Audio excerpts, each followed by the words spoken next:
¿Cómo están, amigos? Bienvenidos a otro video aquí en mi canal. Mi nombre es Pepe Urueta y ¿qué les parece? Tenemos nuevo micrófono. Pura pinche calidad en este canal, no mames. Este 2023 me obsesioné con la filosofía estoica. Literalmente ya voy por terminar mi 6º libro y no puedo, ves, hasta me pongo nervioso de lo mucho que me encanta. Esta filosofía me ha ayudado demasiado a trabajar mi paz mental, mi tranquilidad, mis objetivos, mis hábitos. Me ha ayudado mucho a trabajar mi carácter y me ha ayudado a ser un mejor hombre, o al menos lo que yo creo que es la definición de ser un buen hombre. Yo quedé tan enamorado de esta filosofía que me dio la curiosidad de querer investigar más acerca de la vida de los filósofos más importantes de estoicismo, porque yo quería ver cómo eran sus vidas siendo fieles a esta escuela filosófica, y quiero compartir con ustedes esta admiración que siento por cada uno de estos filósofos. Zenón era un comerciante muy rico, Séneca era un político muy famoso,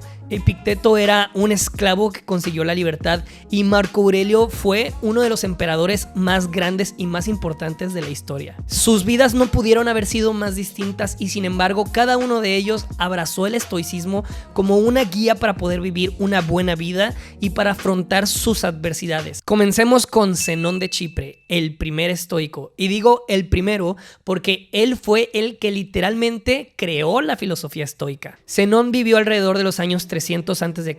en una isla llamada Chipre en el Mediterráneo, y era un comerciante muy rico de una familia muy adinerada, y en uno de sus viajes cerca de Atenas terminó naufragando y terminó perdiendo todas sus posesiones y riquezas. Ahora imagínate, terminas en una ciudad a 1000 kilómetros de casa, sin conocer a nadie, sin dinero, sin posesiones.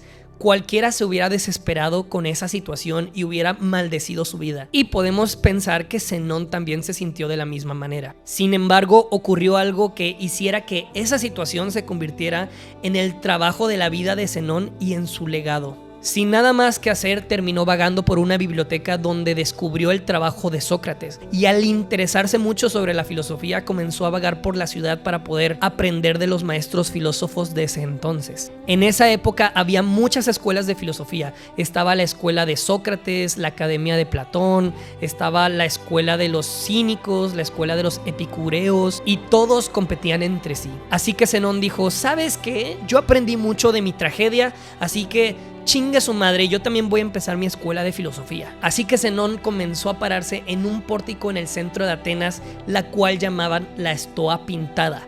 Y ahí comenzó a pararse como loquito a enseñar lecciones a la gente que iba pasando. Pero Zenón empezó a tener tanta popularidad y a juntar tantos estudiantes que la gente de la ciudad comenzó a llamarlos estoicos. Y así fue como Zenón originó la filosofía que conocemos hoy en día como estoicismo, que enseña a vivir una vida de virtud, de autocontrol, de disciplina y de perseverancia y de sabiduría práctica. Por desgracia, todo el trabajo de Zenón no pudo sobrevivir con los años, y todo lo que sabemos de él es gracias a citas y párrafos que escribieron otros filósofos después de él. Afortunadamente, de Séneca sí sobrevivieron varios ensayos filosóficos, muchas cartas que le escribía a su amigo Lucilio y un par de tragedias bastante fuertes. Al igual que Zenón, Séneca viene de una familia muy adinerada, pero en Roma. Durante toda su juventud se preparó para ser abogado hasta que contrajo una dolorosa enfermedad que se cree que era tuberculosis. Muy preocupado por su salud, su padre decide mandarlo a Egipto, donde se creía que el clima lo iba a ayudar. Justo cuando su carrera iba despegando, fue forzado a tomar una pausa de 10 años lejos de su hogar y de sus seres queridos. Y durante ese tiempo, Séneca aprendió una valiosa lección que luego desarrolló en sus ensayos y en sus cartas: que la vida no es justa,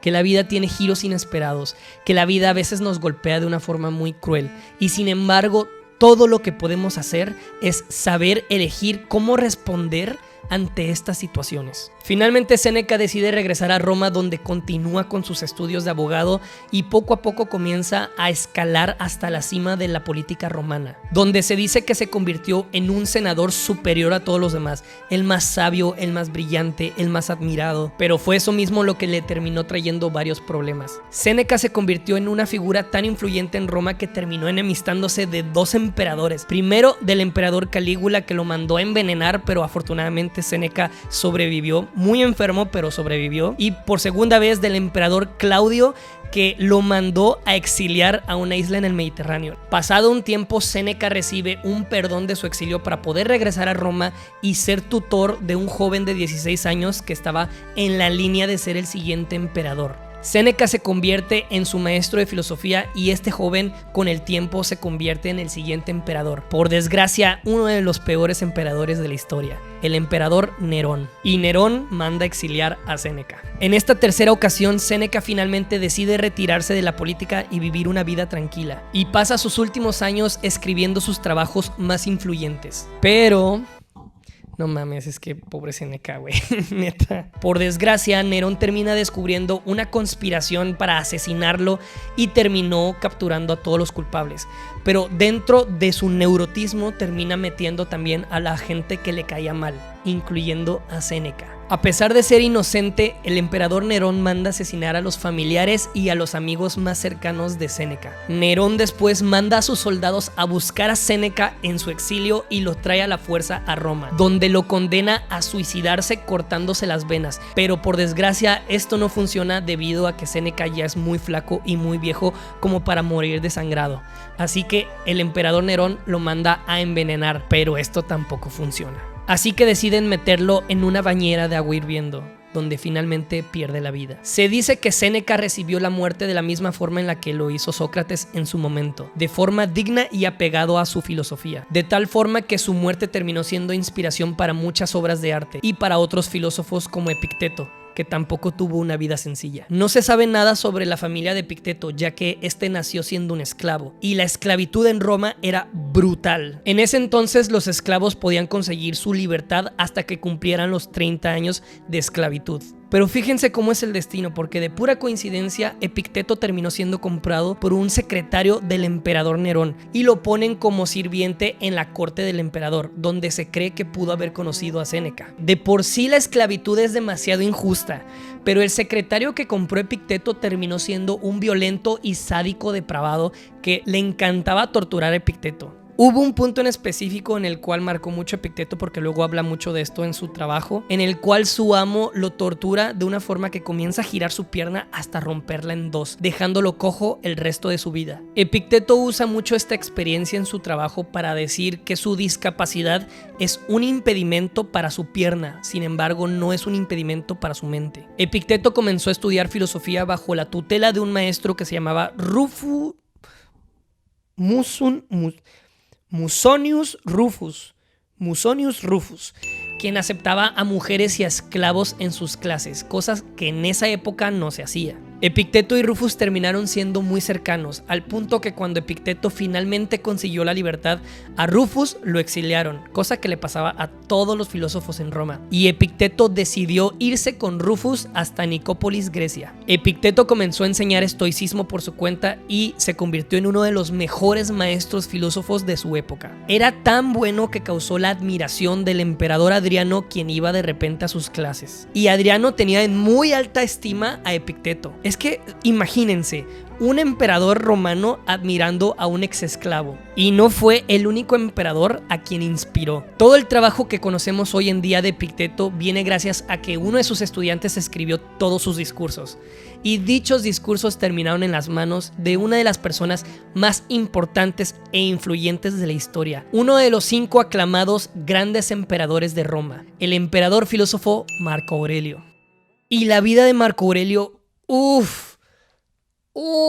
es demasiado interesante. Desde pequeño, Marco Aurelio fue destinado a la grandeza. Sin embargo, así como era grande su destino, también lo eran sus responsabilidades y las tragedias que éste conllevaba. Su padre era un senador romano que murió cuando Marco Aurelio apenas tenía 3 años de edad. Como su abuela paterna era hermana de la esposa del entonces emperador Adriano, la familia del emperador terminó adoptando a Marco Aurelio. Así que conforme iba creciendo se le impartió la educación de más alto nivel y prestigio de la época. Cuando tenía 10 años mostró un gusto enorme por la filosofía estoica, específicamente por el trabajo de Epicteto, el cual Marco Aurelio confiesa que estaba fascinado, cosa por la cual llamó la atención del emperador romano, el cual ya le había agarrado un cariño enorme. Tanto así que el emperador le puso un apodo que era Verissimus, que significaba el honesto.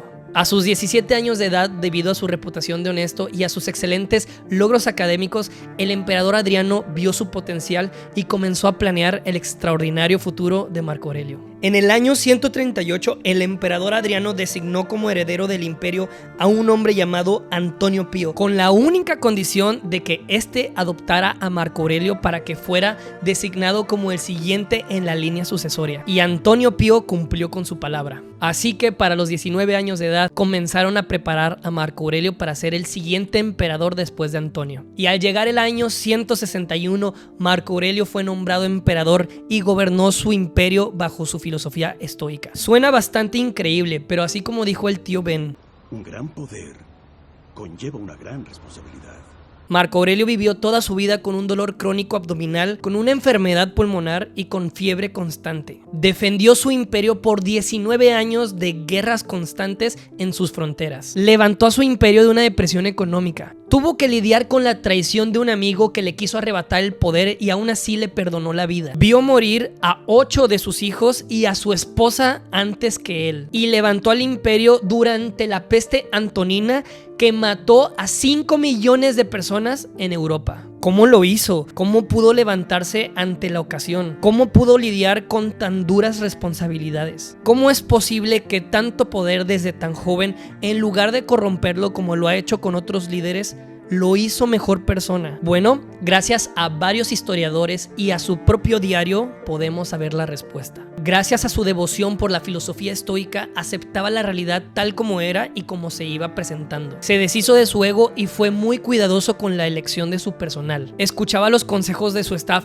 e impulsaba a su gente a tomar sus propias decisiones. Y puso el bienestar de su pueblo antes que el suyo propio. Él fue la máxima representación de lo que se supone que es el estoicismo. No gastes tiempo diciendo cómo debe comportarse un buen hombre. Sé uno. Su propio diario, el cual llamamos Meditaciones, es un escrito lleno de pensamientos, de reflexiones, de críticas que él escribió para sí mismo. Es uno de los mejores libros que se han escrito y es el texto definitivo de lo que significa la humildad, la ética personal, la sabiduría y la autodisciplina. Es el libro favorito de muchas de las personas más exitosas de la historia y la actualidad. Y también es mi libro favorito. Y esas fueron las fascinantes vidas de los filósofos estoicos, personas a quienes yo admiro y tengo como ejemplos de vida. Y pues bueno amigos, eso es todo por hoy, espero que les haya gustado mucho este video. Si fue así, denme like y suscríbanse a mi canal porque eso me ayuda mucho a poder seguir haciendo más contenido como este. Por lo pronto, me despido, yo soy Pepe Urueta y recuerda, físicamente fuertes, mentalmente indestructibles. Nos vemos en el siguiente video.